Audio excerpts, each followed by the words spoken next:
Assalamu alaikum everybody. This is Opel with Munni from Ocean Kitchen Window. আশা করি সবাই ভালো আছেন। আমরা আপনাদের দোয়ায় ভালো আছি। আজকে মুরগির মাংস রান্না করব। সিম্পলি কিভাবে ঘরোয়া মশলায় রান্না করা যায় তাই আজকে আপনাদের সাথে শেয়ার করব।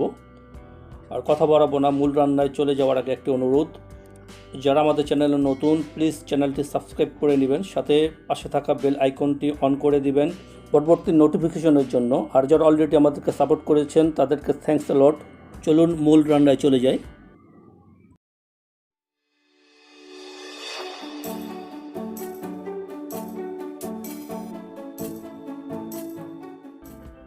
আজকের রেসিপির জন্য দুটি মাঝারি সাইজের মুরগির মাংস কেটে ধুয়ে নিয়েছি। একটি কথা মনে রাখবেন যে কোনো মাংসই হোক অল্প ধুতে হবে। মাছের ক্ষেত্রে একটু ভিন্ন, মাছ একটু বেশি ধুতে হয়, আর মাংসটা অল্প ধুলেই চলে। প্রথমে চুলাটা অন করে দিয়েছি এবং চুলার উপর একটি প্যান বসিয়ে প্যানটা হালকা গরম হওয়ার পর এর মধ্যে 1/3 কাপ সয়াবিন তেল দিয়ে নিচ্ছি। তেলটা গরম হওয়ার জন্য অপেক্ষা করব। তেল গরম হওয়ার পর তেলের মধ্যে এক টুকরো দারচিনি, 2টা এলাচি, 2টা লবঙ্গ এবং একটি তেজপাতা দিয়ে নিচ্ছি। আগে জানিয়ে নিচ্ছি যে আজকে অল্প মশলায়, একবার ঘরোয়া মশলায় চিকেনটা রান্না করব, তাই অল্প মশলা দিয়ে আমরা রান্না শুরু করছি। 2-3টা পেঁয়াজ কুচি করে দিয়ে নিচ্ছি এবং 2-3টা কাঁচামরিচ ফালি করে দিয়েছি। এখন একটু তেলে ভেজে নিতে হবে। অল্প কিছুক্ষণ ভাজা হওয়ার পর অন্য মশলাগুলি আমরা পর্যায়ক্রমে দিয়ে দিব।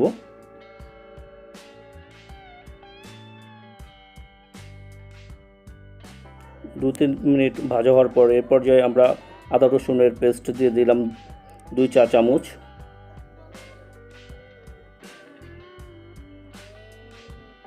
একটু নেড়ে চেড়ে মিশিয়ে নিচ্ছি। এখন অন্য মশলাও দিয়ে দিচ্ছি। 1 চা চামচ হলুদের গুঁড়া দিয়ে নিচ্ছি, 1 চা চামচ মরিচের গুঁড়া, পরিমাণ মতো লবণটা দিয়ে নিচ্ছি। পরবর্তীতে চেক করে যদি লাগে আর একটু দিয়ে নিব, বা যদি ঠিক হয়ে যায় তাহলে আর দিতে হবে না। এ পর্যায়ে কিছুটা পানি দিয়ে নিলাম যেন মশলাটা না পুড়ে যায়। এখন এই মশলাগুলি আমরা কষিয়ে নিব।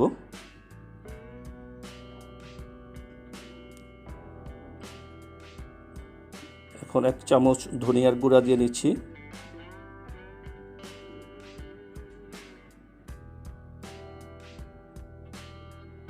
অল্প কিছু পরিমাণ মাংসের মশলা দিয়ে নিচ্ছি।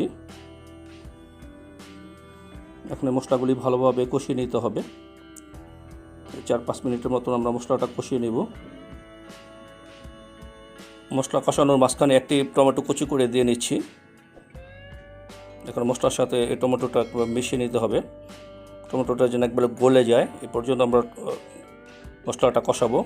মশলাটা কষানো হয়ে গিয়েছে, দেখুন তেলটা উপরে উঠে গিয়েছে। প্রায় 4-5 মিনিটের মতন মশলাটা কষিয়েছি।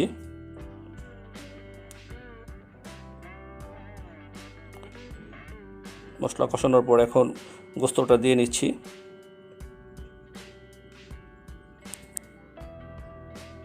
গোস্তগুলি দেওয়ার পর মশলার সাথে মিশিয়ে ভালোভাবে কষাতে হবে।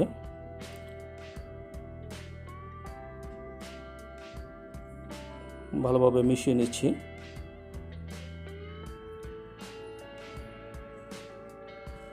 একটা ঢাকনা দিয়ে ঢেকে প্রায় 10 মিনিটের মতো মশলার সাথে মাংসটা কষাবো। এ পর্যায়ে 2-3 বার নেড়ে চেড়ে দিতে হবে।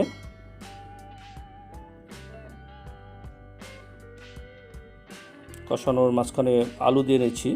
এটা অপশনাল, আপনি ইচ্ছা করলে আলু দিতে পারেন বা আলু ছাড়াও রান্না করতে পারেন। আমরা আলুটা দিয়ে নিচ্ছি। এখন আলুটাও ভালোভাবে মশলার সাথে মিশিয়ে আরও কিছুক্ষণ, আরও 5 মিনিটের মতন কষাবো। মোট 15 মিনিট কষাবো।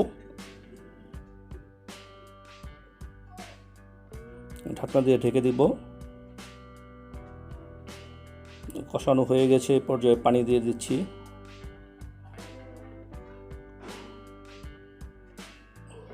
প্রায় 2 গ্লাস পানি দিলাম, 600 ml মতো পানি দিয়ে নিচ্ছি। এখন ঢাকনা দিয়ে ঢেকে প্রায় 15 থেকে 20 মিনিট রান্না করব। রান্নার মাঝখানে কয়েকবার একটু নেড়ে চেড়ে দিতে হবে।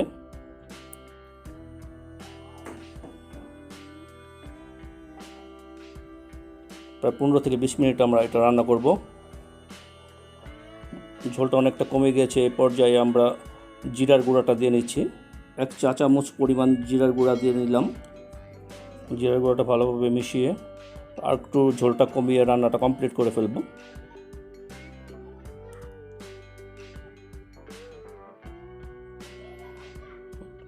দেখুন বন্ধুরা, রান্নাটা প্রায় কমপ্লিট হয়ে গিয়েছে। চুলাটা অফ করে দিব। তৈরি হয়ে গেল আজকের অল্প মশলায় চিকেন কারি। শুধু ঘরোয়া মশলায় অল্প সময়ে কিভাবে চিকেন রান্না করা যায় এই রেসিপিটা আপনাদের সাথে শেয়ার করলাম। আশা করি রেসিপিটা আপনাদের ভালো লেগেছে। আমাদের ভিডিওটি দেখার জন্য অসংখ্য ধন্যবাদ। দেখা হবে পরবর্তী রেসিপিতে। সবাই ভালো থাকবেন। Take care everybody. আল্লাহ হাফেজ।